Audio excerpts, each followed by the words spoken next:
That's not a comic book. Now that's a comic book. Hi everyone, welcome to another episode of Trade Talk. I'm Sid Part 2, and today we've got a mammoth, an epic collection from Marvel of Black Panther, the Panther's Rage collection, which is mostly by Don McGregor.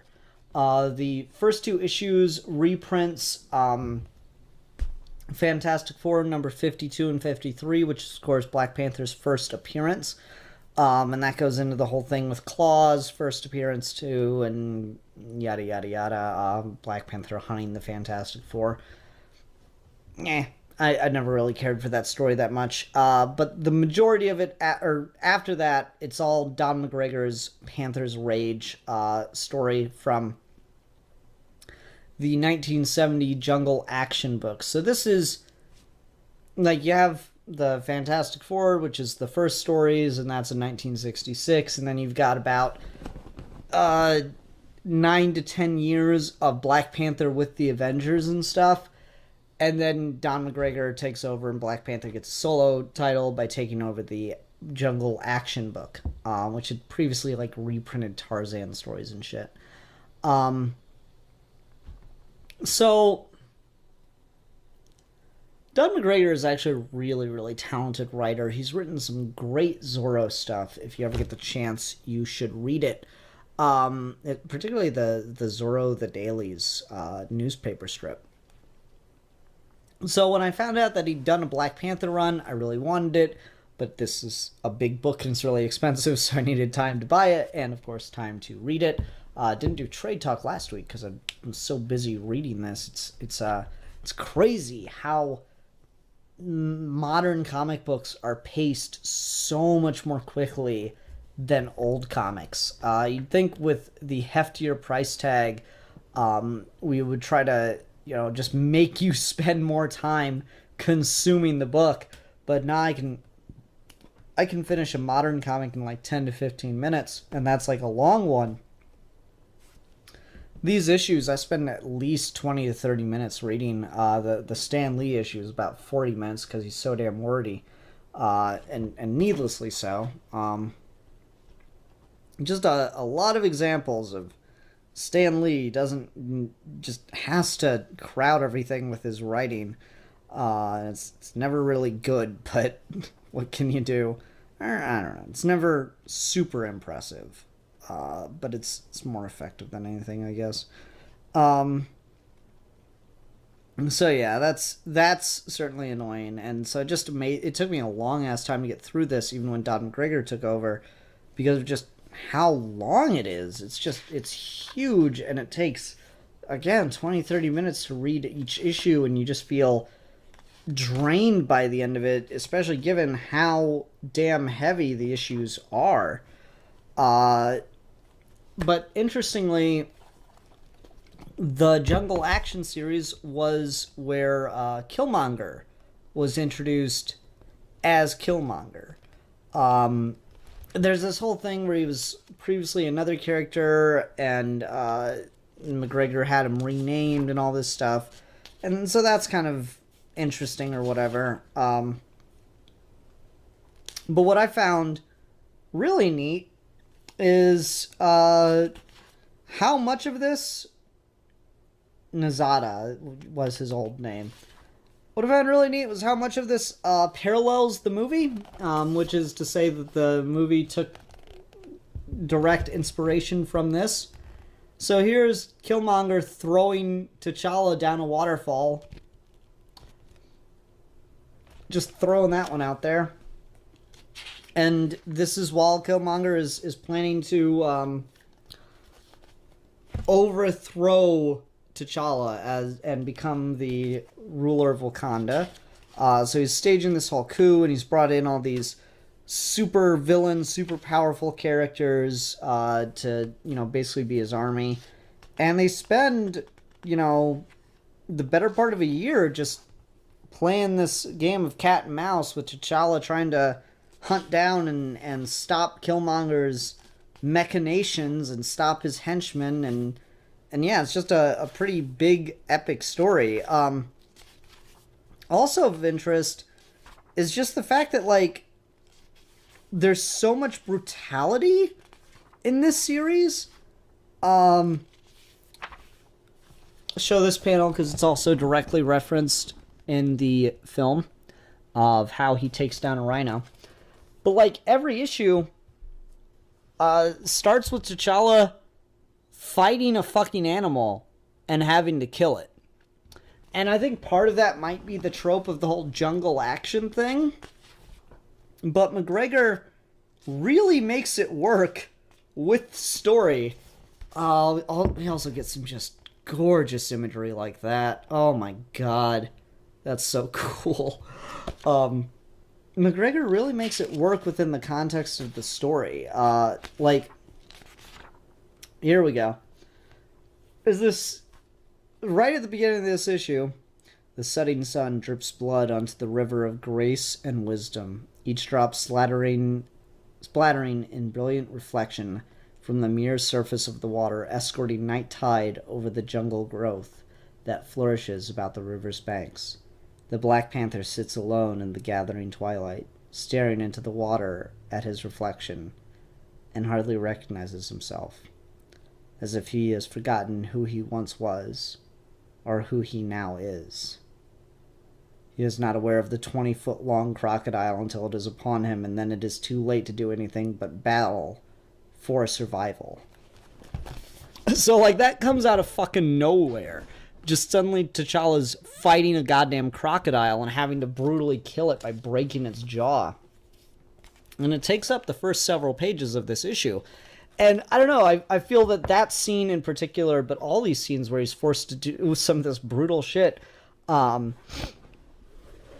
is kind of a meta commentary, or not really meta commentary, is a metaphor for what the character's going through. Because he's returned home after being away with the Avengers for so long. And now no one in Wakanda trusts him or recognizes him anymore. He's got Wakabi, who's his head of palace security, constantly questioning him left and right. There's just a fundamental lack of trust between the two of them now, and he's modernized Wakanda in so many ways, and his people don't trust the things that he's brought in, like hospitals. That sequence of words may confuse some people. Keep in mind that the history of Wakanda and its technological capability has greatly been retconned.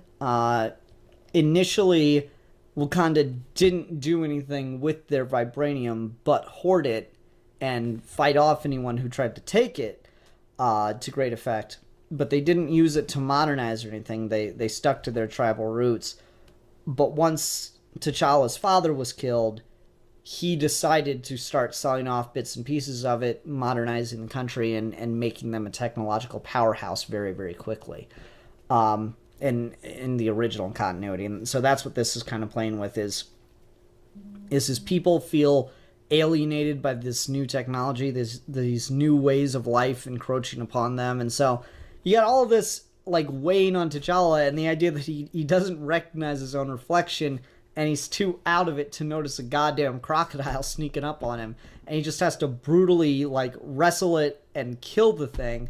I mean, the crocodile is not hard, right? The crocodile's Killmonger, in his own backyard, sneaking up on him and wrestling away everything that makes him the Black Panther. And T'Challa's just having to get into this brutal knockdown, drag-out fight with Killmonger that is just... he straight almost dies several points in this. I like to think of Black Panther as kind of like a King of Cool style character, where I love a lot of the stuff in Hudlin's run, where he's just got Black Panther smooth as hell and cool as shit. That is not really the Black Panther we get here. This Black Panther goes through some shit.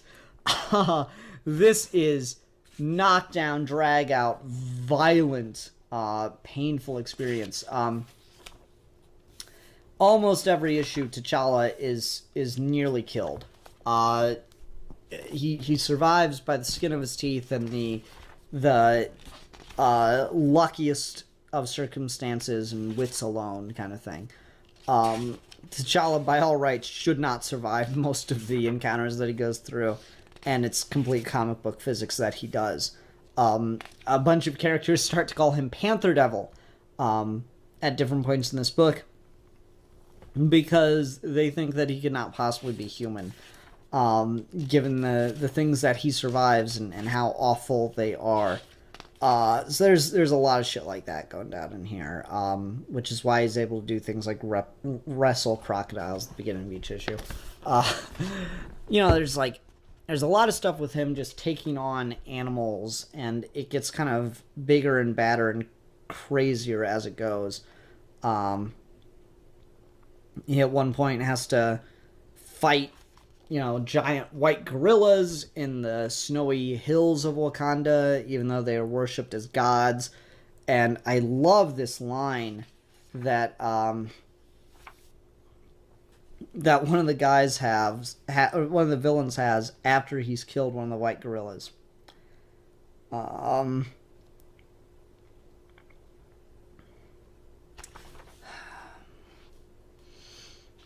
Killing a white gorilla should have been tantamount to killing a religious belief. But you have no time left for theological crisis, Panther. You should have returned to the safety of central Wakanda while you had the chance, where your loved ones could have convinced you of your worth.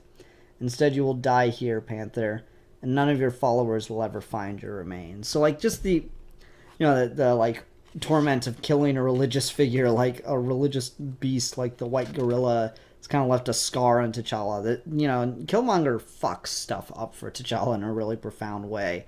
And it's over the top comic book craziness, sure, but he still fucks shit up. To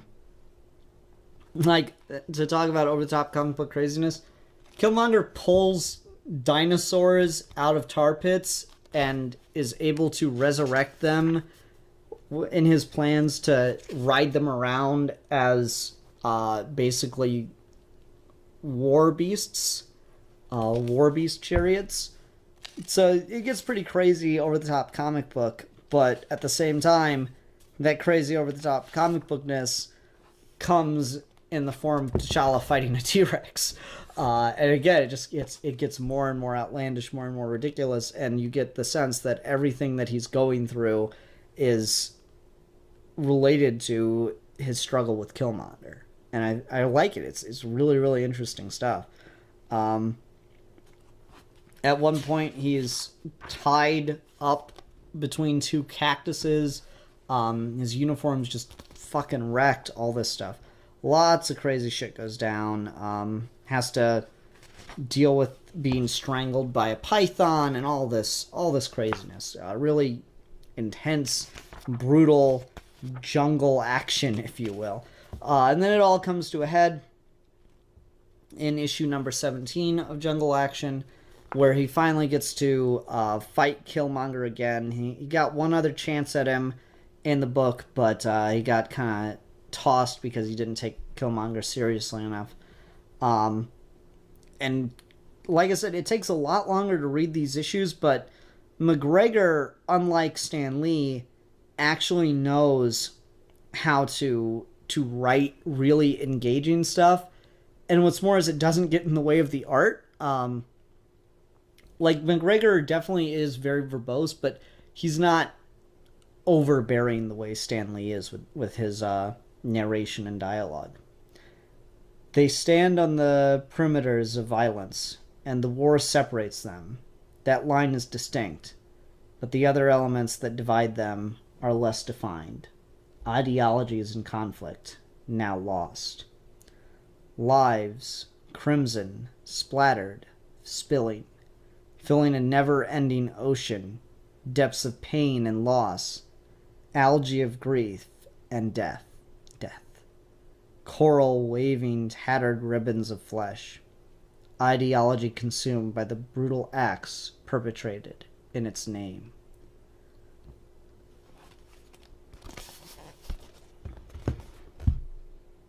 That's a fucking poem about war.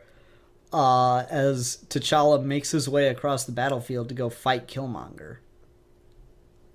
It's pretty damned intense. You like, especially after all the shit, all the death that Killmonger has brought because of the fact that he's just willing to sacrifice anything to gain power.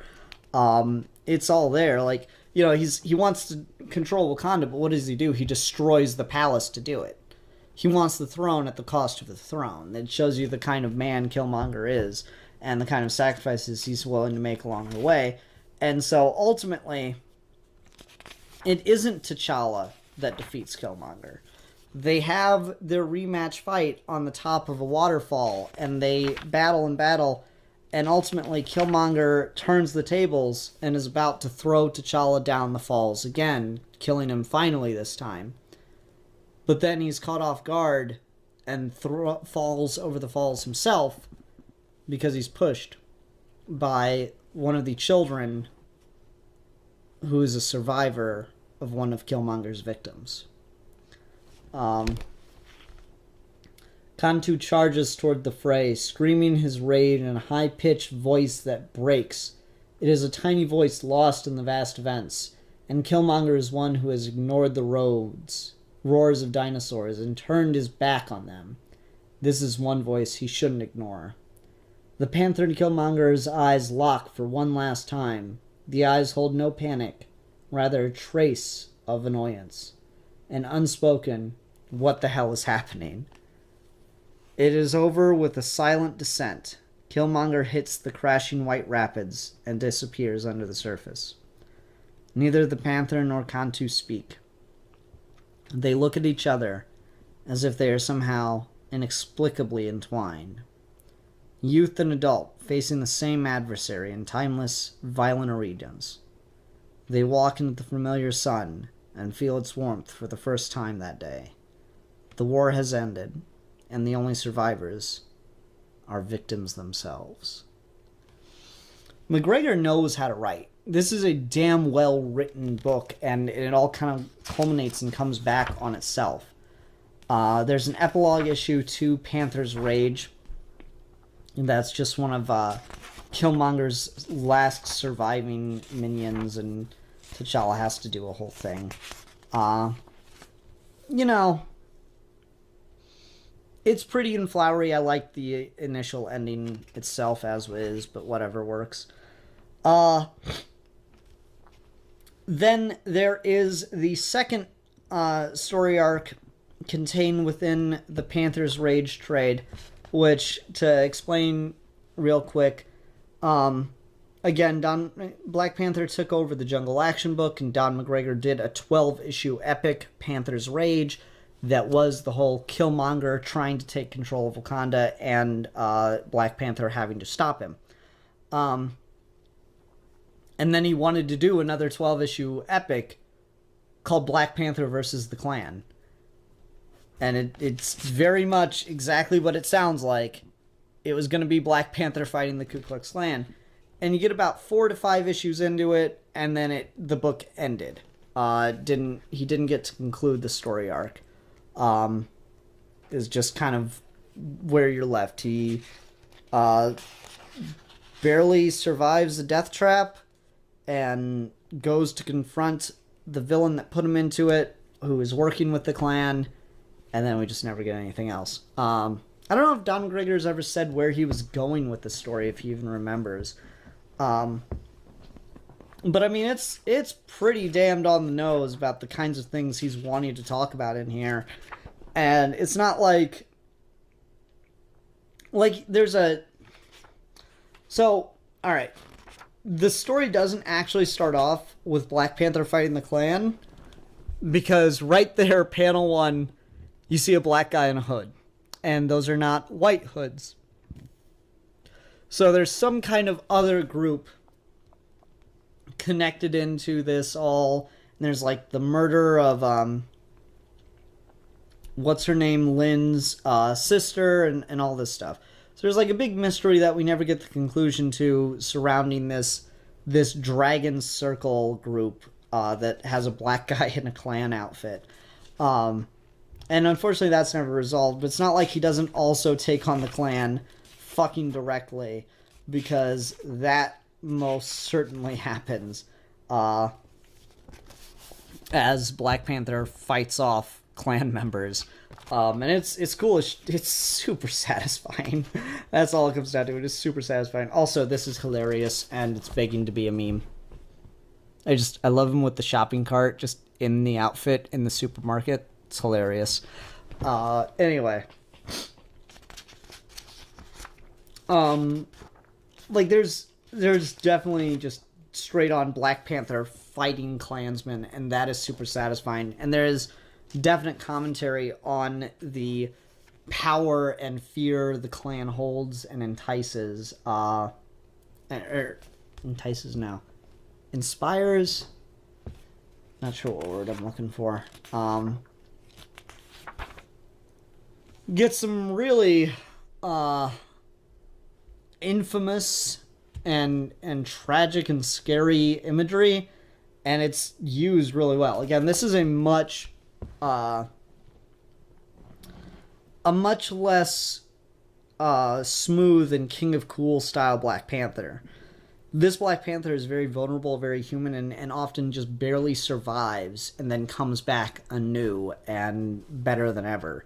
And so after he keeps doing that, he gets just insanely powerful, I guess, and that's how you get the kind of over-the-top King of Cool style Black Panther. So, like, yeah, he gets tied to a cross and lit on fire, and he barely manages to survive it, but then he has to go to the hospital.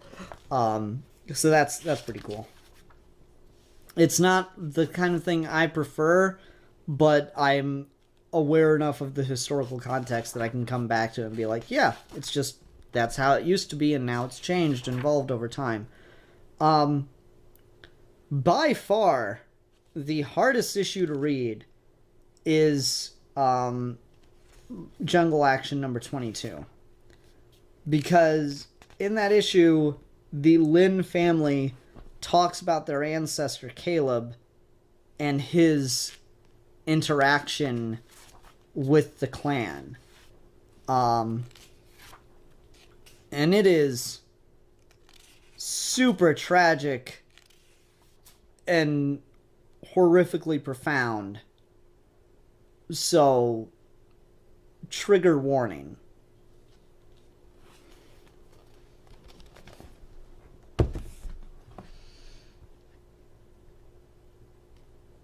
I don't even need to read the context of this. You know exactly what's happening. This is this family's background with the clan, and one of their daughters is killed by the clan in the modern day.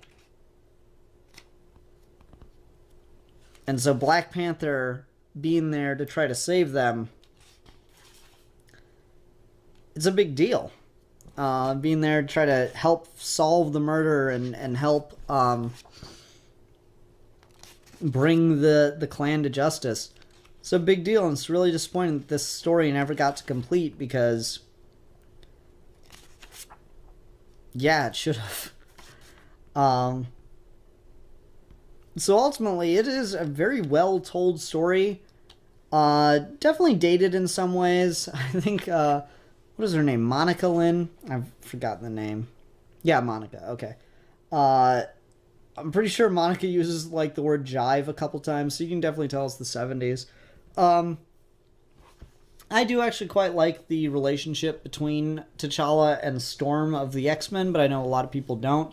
And after having read this, I can see why you would have preferred the relationship with someone like Monica Lin to last. Be, you know, his Lois Lane kind of thing. That's totally fair, but I don't know, I came to one thing first, so maybe I just have an irrational preference for it, even if it's not as well done. I will say that their relationship is probably written a lot better than Storm and T'Challa's, but I don't know, it's whatever. Debatable, I suppose. So, ultimately, it's a great run. It's an amazing run. This is a good airplane book or road trip book, I would say. This is not light weekend reading like I usually do for Trade Talk. This is going to take you a while to get through, and you're going to need some naps in between because it's draining to read. Like, not only because of the length of it, but it's just really heavy material. Like the plot of the Panther's Rage story, the metaphor behind it is war and the toll of war. And then the clan story, incomplete as it is about the grip of fear that racial inequality can cause. And you get a fucking lynching on page in the book. It's really hard to read as just like, oh, enjoyable comic books. No, it's like shit. It's really hard to read in that regard, in a way that challenges you. Not saying it's like hard to read because it's bad or anything like that. It is challenging to read, because of how damn ugly it can be. But I mean, this one of the things superheroes are great at is taking a real world issue and turning the stakes of it up to 11, and then giving you a story of triumph through it. And sometimes they don't triumph, and sometimes you need that story too. So yeah, really, really great book. Tons of artists worked on this, including, I believe, Gil Kane. So it's just jaw-dropping, 70s style art, but man, is it some good stuff. I really like this one. I normally am not a huge fan of Silver Age, 70s and stuff art, but this good. Like, again, this gorgeous page work. And I can see why Cooliger pulled some of these panels directly off the page for the movie.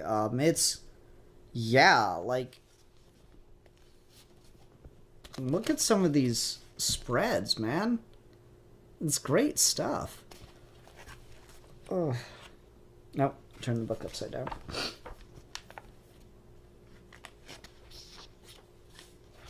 I love a lot of the art in this. It's really, really cool, and so I can see why Kluger adapted it directly.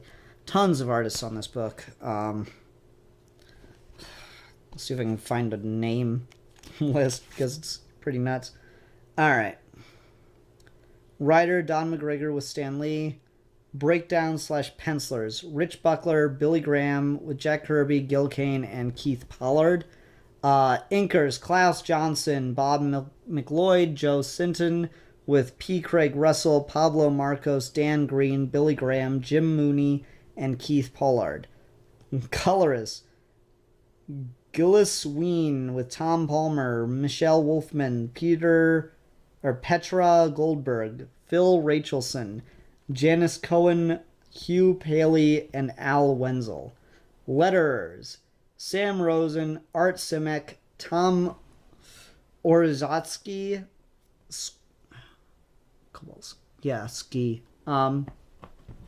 Dave Hunt, Joe Rosen, Charlotte Jeter, Karen Mantelo, Janice Chang, Denise Wool, Harry Blumfield, Irving Watanabe, and Shelley Lieferman. Editors: Stanley, Roy Thomas, Len Wein, Marv Wolfman, and Archie Goodwin. Yeah, lots of artists worked on this shit, and it really shows. A lot of people brought some great work. Always fun to see some Jack Kirby stuff, but I've read the first 2 issues of Black Panther plenty of times. So yeah, great book. Really, really good. Really enjoyed it. Not quite what I want from Black Panther. Not quite the voice or tone I want from Black Panther. But, it's interesting to see where some of that stuff came from. Where that was developed and played with to give us that root. So yeah, really solid work here. Alright, that'll do it for Trade Talk, everyone. Thanks very much for watching. Bye. That's not a comic book. Now that's a comic book.